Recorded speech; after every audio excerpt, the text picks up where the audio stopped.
Hello, everyone. Welcome again to another episode of my journey to impact 1 million people. My name is Cliff Duvernois, and this is episode 6. Today, I want to talk to you a little bit about getting the right message in front of the right person. So I remembered a story. I had just graduated from college. I just got my degree in aerospace engineering. And anybody who knows anything about the aerospace industry is that it's very cyclic. There are going to be times where, they're hiring like crazy, they're building like crazy. And then there's going to be other times where they're not hiring at all. They're actually laying people off. So when I graduated in the mid 90s, that was when one of these cyclic downturns was happening. They were actually laying people off. So when I went on stage and I got my engineering degree, my thinking was that next to it was going to be a job, but there was no job.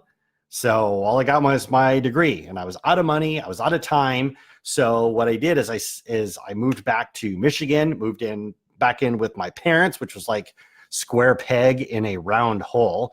But I was there with my parents, and every single day that I got out of bed, my mom was saying the exact same thing to me. How many jobs are you going to apply for today?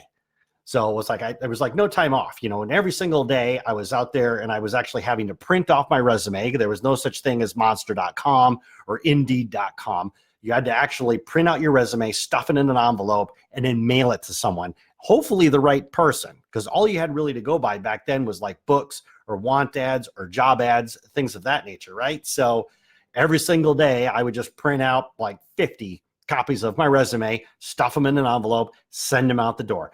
And every single day that I would get home, there would be either a stack of cards on the table or a stack of return to sender. This person does not exist, or this company does not exist, whatever. So on the cards that were there, it was always the same thing.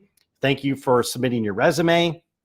We'll keep your resume on file. If we have a job for you, we'll let you know, right? And this happened like time and again, and a day after day. And after a while, it was just kind of like, it just wears on you. So anyways, my thinking was that, I would just keep applying for jobs, but it really wasn't working. It was tearing at my ego, to say the least, that I was getting all these rejection letters. I was interviewing anywhere and anywhere that would potentially take me. And I remember that a friend of mine, her father was an engineer, and he had known me for a couple of years throughout college. He and I were talking, and I was telling him about, I'm trying to get a job out there and stuff. And, it's really hard to be able to do it. And, a couple of weeks later, he walked up to me and said, "Hey, you know what? Let me have a copy of your resume. I'm not promising anything, but they are looking to hire an engineer where I worked." And at the time he was working for Delphi, which is part of GM. So I said, well, okay, like I said, I'll interview anywhere, but I had my degree in aerospace engineering. This was an automotive job, so I wasn't holding out very much hope. A couple of weeks later, I got a phone call, and they said, "Could you come in for an interview?" And I was completely shell-shocked. I said, "Yes, I can definitely come in for an interview. When do you want me to be there?" So I go in for the interview. And as I walk into the interview, right, and I've got this like pieced together suit from the money that I had from college. I was like, borderline flat broke. I was practically living on credit cards at the time. And I remember when I walked in, there was a guy sitting there in the chair, and he was wearing this like absolutely pristine suit. He had like a nice briefcase with him. I mean, he looked completely polished, ready to go. And I sat down across from him, and, him and I started chit-chatting, because obviously him and I were, interviewing for the same position. So I said to him, I said, "Hey," I said, "Oh, where'd you go to school and stuff?" Now that, look, come to find out, for the last 3 years, he had actually interned at this particular GM plant. So he knew a lot of the engineers. He already knew the processes. He knew a lot of the union people. He knew all these other people that were there. Me, I didn't know anyone. I was a complete outsider. And when he found out I had my degree in aerospace engineering, he kind of gave me a funny look. He's like, "An aerospace engineer for an automotive job?" And I was like, I don't know. They asked me to come in for an interview. So anyways, when I walked into the door of that interview room, I had zero expectations that I was actually going to get the job. I figured that probably because my friend's dad had given him the resume and said, "Take a look at this guy." They were probably doing the interview out of some, maybe some courtesy call or something like that, like giving him a courtesy, like, yeah, we'll interview this guy, but, we won't hire him.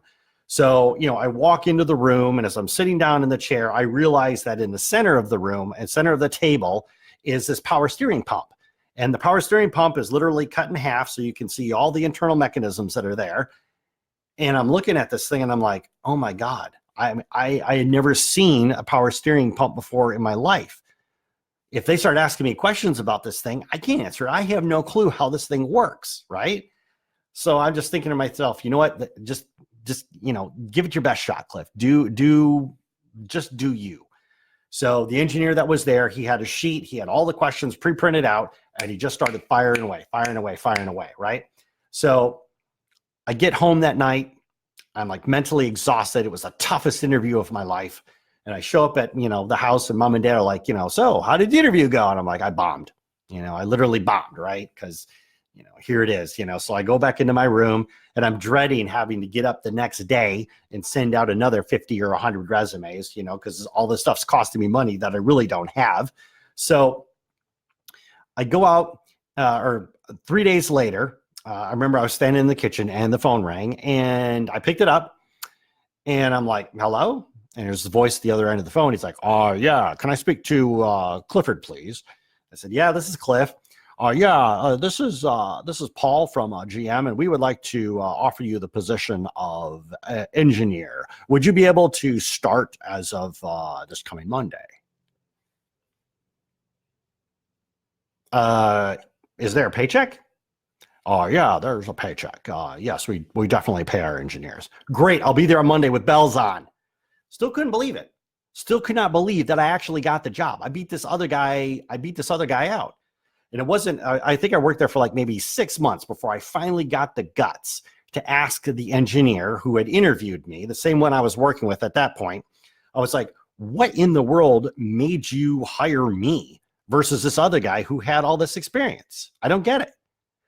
And he said, Cliff, he says, actually, it was very simple. He says, when I asked you questions, you answered like an engineer. When I asked him questions, he answered like a technician. I'm not looking for a technician. I'm looking for an engineer, which you clearly are. I was shell-shocked, absolutely shell-shocked. But afterwards, I realized that, during this whole time in the interviewing process and everything else like that, that a lot of the rejections, a lot of the failures I got was just simply because of the fact that I wasn't getting the right message in front of the right person. And it finally took, an intermediary to make that happen. But once that did happen and I got the right message in front of the right person, then everybody, they got their engineer they wanted. I got the job they wanted. It was a win-win situation for everybody involved. And that's why I'm absolutely loved so much with LinkedIn, because people have access to the right people that can get in there. It's just a matter of getting the right message in front of the right person. So anyways, I just wanted to share that with you, that lesson. Thank you for watching, and I will be back tomorrow with another episode. Have a good night.